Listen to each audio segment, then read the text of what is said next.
There was a time when a single word from this man could lock down the entire city of Atlanta. Clifford Harris. T.I. The undisputed king of the South, the man who quite literally gave birth to trap music. But today, as his final retirement album, Kill the King, hits the airwaves, there are no celebrations. No congratulatory posts from his peers. Just a cold, calculated, and terrifying silence.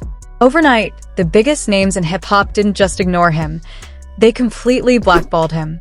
It wasn't a loud, public war. It was a coordinated evaporation of support, leaving a pioneer entirely isolated on his own throne. But to understand why the culture just executed a silent coup against its own king, we have to look at one specific decision that changed everything. On release night, at exactly midnight, the digital landscape was supposed to belong to one man. For 3 long years, the whisper networks of the hip-hop community had been buzzing about this specific moment. This was Kill the King, the grand finale, the final cinematic curtain call for a career that defined the sonic texture of the American South for over 2 decades. In the music industry, a legendary artist's retirement album isn't just a collection of songs, it's a cultural monument. It is supposed to be met with a cascade of praise, mandatory reposts from every major artist who ever sampled a bass line or borrowed a flow, and an immediate coronation on the front pages of global streaming platforms. Instead, what happened when the clock struck 12 was something that sent a chill through the entire landscape. It wasn't a failure of numbers or a technical glitch in the algorithm. It was something far more deliberate, far more calculated, and far more terrifying. It was a total, unified, and absolute industry blackout. As the tracks populated on Spotify and Apple Music, an eerie, suffocating stillness settled over the rap world. Usually, when a titan drops a project of this magnitude, the internet explodes into a frenzy of digital camaraderie. Heavyweights like Future, Lil Baby, 21 Savage, and Drake, the modern gatekeepers of the culture, traditionally line up to pay homage to the architect who built the very house they live in. But this time, their social media feeds remained completely frozen. There were no Instagram stories congratulating the pioneer. There were no tweets sharing their favorite tracks from the project. There was no public acknowledgement from the very executives, DJs, and tastemakers who had spent the last 15 years kissing the king's ring. It was as if a highly confidential memo had been circulated through the highest echelons of the music industry, a silent, unwritten decree that Clifford Harris had officially been scrubbed from the matrix. The rollout, meticulously planned to be a triumphant victory lap, was instantly suffocated by a thick blanket of industry-wide non-cooperation. This wasn't a standard, noisy internet beef. There were no messy back-and-forth arguments on live streams, no aggressive diss tracks flying through the airwaves, and no explosive, sensationalized headlines on gossip blogs. This was a clinical execution. This was a blackballing of the highest order, carried out not with a loud bang, but with a collective, terrifying whisper. When the gatekeepers of hip-hop decide to delete you from the cultural conversation, they don't attack you. They simply act as though you no longer exist. Within hours of the drop, playlist placement began to mysteriously dry up. High-profile radio programmers who usually jump at a fresh T.I. exclusive suddenly found their schedules completely booked up, refusing to even spin the lead singles. The silence was deafening, and it sent a clear, unmistakable message across the entire map. The king had been stripped of his immunity, and the gates were officially locked. But perhaps the most fascinating part of this unfolding disaster was the psychological reaction of the man sitting at the absolute center of the storm. For someone who has spent his entire life in the glaring spotlight, surviving federal weapon indictments, highly publicized street wars, and intense public scrutiny, T.I. didn't react with the predictable panic of a desperate artist watching his final legacy crumble to pieces. There were no late-night rants, no emotional videos defending his honor, and no public begging for his peers to support the project.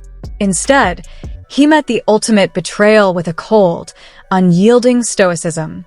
He moved through the minimal, remaining promotional obligations with the steady, unblinking focus of a seasoned general who knew the ambush was coming long before the first shot was fired. There is a specific kind of defiance that only belongs to a man who has already looked down the barrel of a life sentence and walked away. He didn't flinch. In his eyes, the industry's sudden collective amnesia wasn't a sign of his defeat, but a confirmation of their cowardice. He stood tall in his quiet studio, an aging monarch watching his subjects quietly lock the castle gates from the outside, fully aware that the empire he built had finally decided he was too toxic to keep alive. The rollout was ruined, the numbers were permanently compromised, and the prestige was shattered, leaving the King of the South to face the final act of his career in absolute, unyielding isolation. To understand the sudden, frigid isolation surrounding this final album rollout, you have to realize that history never truly buries its ghosts. It simply waits for the lights to dim before letting them out. The terrifying silence that greeted Kill the King was not born in a single night, nor was it the result of a sudden shift in musical taste. It was the final, devastating eruption of a dormant volcano that had been quietly bubbling beneath the foundations of T.I.'s empire for nearly 20 years. For a generation, Clifford Harris managed to pull off the ultimate illusion in modern music, branding himself as the ultimate architect of trap, a genre defined entirely by the harsh, unapologetic realities of the street, while simultaneously navigating the highest, most confidential corridors of the American legal system. But in the world of hip-hop, credibility is a bank account.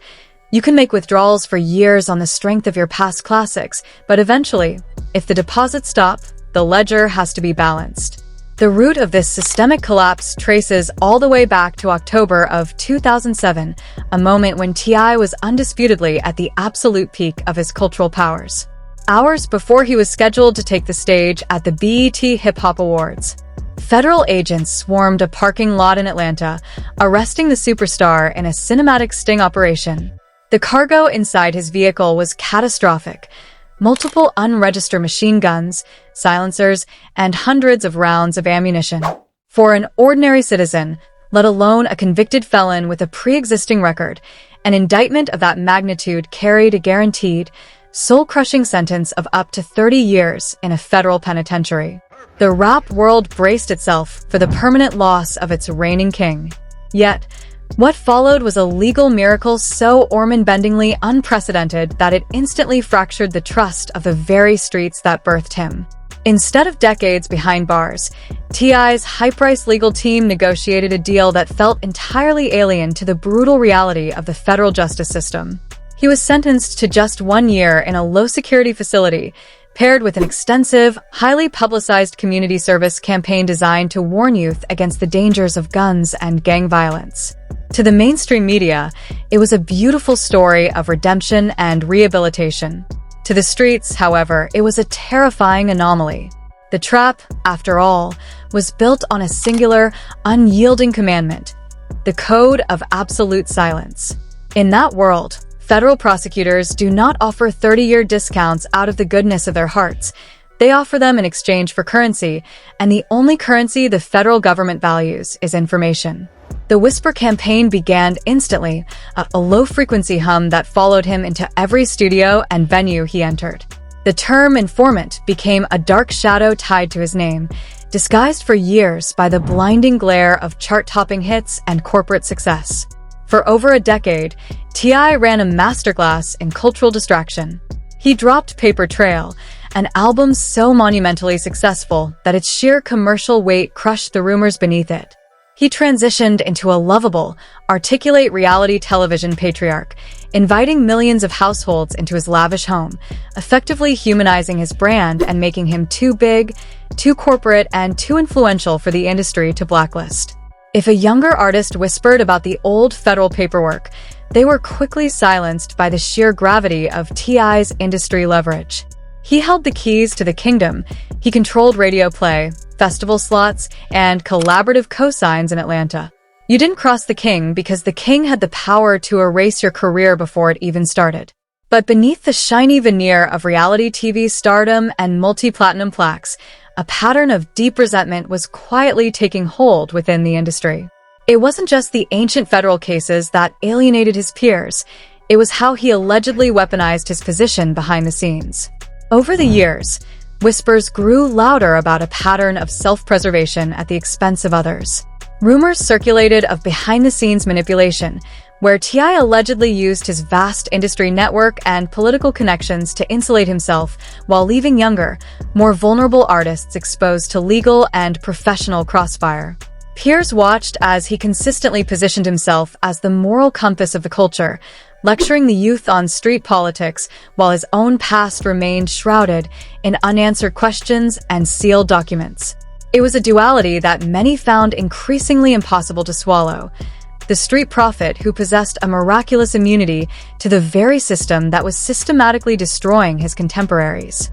The turning point came when the armor of his commercial dominance finally began to crack. In the music industry, power is directly tied to leverage. As long as T.I was delivering #1 records and driving millions of dollars in revenue, the gatekeepers and modern hip-hop titans were perfectly willing to ignore the whispers and play along with the narrative. But time is undefeated, and the sonic landscape of rap inevitably shifted. The hits slowed down, the reality show cameras packed up, and the blinding light of active superstardom faded into the soft glow of legacy status. The moment he lost his commercial leverage, he lost his immunity.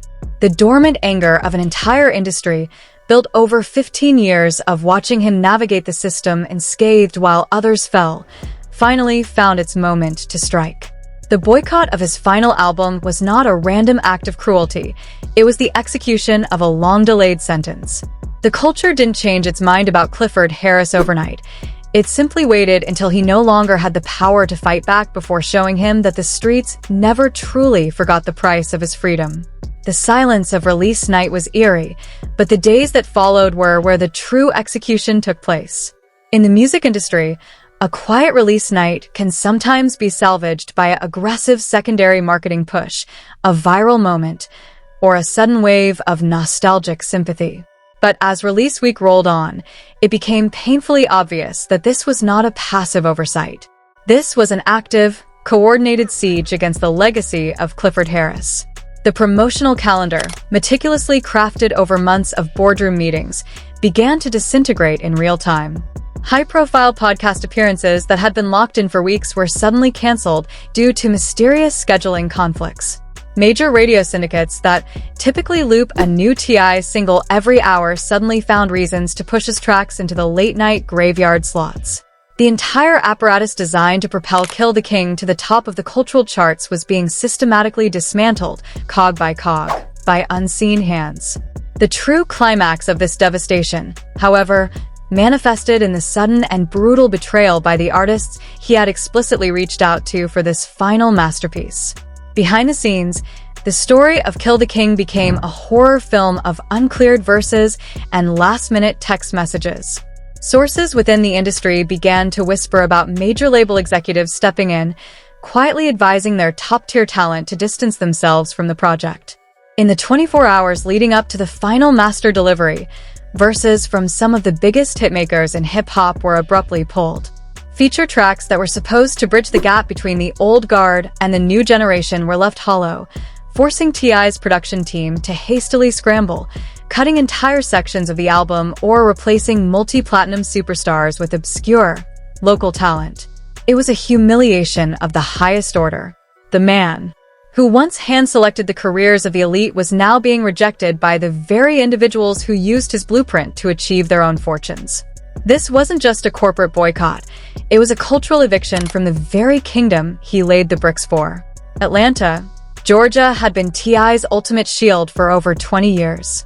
He was the self-proclaimed king of the South, and for a long time, the city protected its own. If you wanted to do business in Atlanta, if you wanted your records played in the legendary clubs, or if you wanted the respect of the streets, you had to pay homage to the king. But the modern gatekeepers of Atlanta, the generation of Future, Young Thug, and Lil Baby, had completely rewritten the rules of engagement. To them, the old allegations of federal cooperation were no longer a distant rumor to be dismissed in the name of nostalgia. The culture had grown cold, transactional, and intensely paranoid about legal exposure. When the industry giants looked at T.I in 2026, they no longer saw a protective older brother or a legendary pioneer. They saw a walking liability, a historical figure whose past legal miracles made him far too dangerous to associate with in an era where the federal government was actively tearing down rap empires. The psychological warfare of this boycott was specifically designed to destroy the one thing Clifford Harris valued more than money: his pride. T.I. has always positioned himself as the most articulate, intellectually superior man in any room he enters. He is a man who speaks in complex vocabulary, carries himself with royal posture, and demands absolute deference from his peers. To attack a man like that with loud diss tracks or public social media drama is to give him exactly what he wants: a stage to perform, an opportunity to outtalk and outmaneuver his opponents. But the industry didn't give him a stage. They gave him a void. They met his pride with absolute indifference. Being ignored, being erased from the conversation entirely, is a psychological torture that a megalomaniac cannot survive. Every time he stepped in front of a microphone during his minimal promotional appearances, the elephant in the room grew larger. Interviewers were explicitly forbidden from asking about the boycott, creating an absurd, surreal environment where a legendary artist was forced to pretend his final, historic album wasn't currently sinking like a stone in an ocean of apathy. The stakes could not have been higher. Kill the King was explicitly marketed as his retirement fund, the artistic grand finale meant to solidify his estate, secure his legacy, and allow him to walk away from the rap game on his own terms with his chin held high. Instead, the project became a financial disaster and a branding toxic waste site. The album's rollout was completely destroyed, its commercial potential permanently compromised, and the prestige he spent 3 decades building was shattered in a matter of days. The title of the album itself, Kill the King, transformed from a dramatic, metaphorical artistic statement into a grim, self-fulfilling prophecy. The industry had taken his words completely literally. They didn't just kill the king, they buried him in a nameless grave, stripped him of his titles, and ensured that his final contribution to the culture he helped create would be remembered not for its musical brilliance, but for the absolute, crushing isolation that accompanied its demise. The throne was not captured in a glorious battle. It was simply left out in the rain, abandoned by a culture that had finally decided its founding father was no longer fit to wear the crown. But if we leave the story here, we commit the same sin the industry did. We reduce a complex, living, breathing human being into a cold caricature of street politics and corporate betrayal. To view Clifford Harris strictly through the lens of this final, devastating boycott is to ignore the profound tragedy of a deeply flawed pioneer. He is not a monster born in the shadows of the legal system. He is a man trapped between the myth of his own creation and the crushing reality of his human limitations. Long before the sealed federal documents, long before the industry-wide non-cooperation, there was just a kid from Bankhead with brilliant poetry in his pockets and an impossible dream to put his entire city on his back. We must remember that T.I. did not just occupy a throne. He built the kingdom from the absolute mud. When the global music industry viewed Atlanta as a temporary, regional novelty, he stood up and demanded reverence. He gave a voice to the voiceless, structuring the chaotic, dangerous survival strategies of the Southern underclass into a legitimate, globally recognized art form. He was the architect of an entire culture. Beyond his own multi-platinum plaques, his legacy breathes through the careers of the artists he hand-selected and nurtured. He was the one who looked at a young, erratic Kid Cudi or an underground Travis Scott and saw the future of music when major labels turned their backs. He funded community centers, bought back real estate in his childhood neighborhoods to prevent predatory gentrification, and pulled millions of dollars out of his own pockets to feed families during historical crises. This is a man who loved his people deeply, a man who consistently attempted to be a savior, even while his own halo was melting. Nowhere is the heartbreaking duality of Clifford Harris more visible than in his role as a father. For the past several years, the public has watched with a mix of amusement and judgment as T.I. navigated the chaotic, highly volatile public antics of his family, most notably, his son King Harris. The world laughed at the viral videos, the screaming matches on Instagram Live, the Waffle House altercations, and the shocking image of his son sitting in the back of a police cruiser in a yellow Pikachu onesie. But beneath the internet memes lies a devastating, universal human struggle. Consider the immense, psychological weight of being a father who spent the better part of 2 decades desperately trying to steer his children away from the edge of the very cliff he nearly fell off. Imagine standing on the side of a dark Georgia highway at 1 o'clock in the morning, an aging legend pleading with police officers to show leniency to his son, knowing all too well how unforgiving that system can be. The ultimate, tragic irony of T.I.'s life is that while the hip-hop industry blackballs him for allegedly violating the code of the streets, he has to sit in his empty mansion and watch his own flesh and blood self-destruct in a desperate, reckless attempt to prove he belongs to those exact same streets. In his poignant song, Dear Son, T.I. laid his armor completely flat, rapping with a raw, bleeding vulnerability about his failures and his desperate hopes for his children's future. He isn't a heartless informant in those lyrics. He is a terrified father who knows that his past sins have cast a long, inescapable shadow over the people he loves most. This final album, Kill the King, was never meant to be a defiant middle finger to the world. In its quietest, most introspective moments, it was a cry for grace. It was the work of an artist who is fully aware that his time in the sun is over, an aging warrior looking at his scars in the mirror and wondering if the price of his survival was simply too high to bear.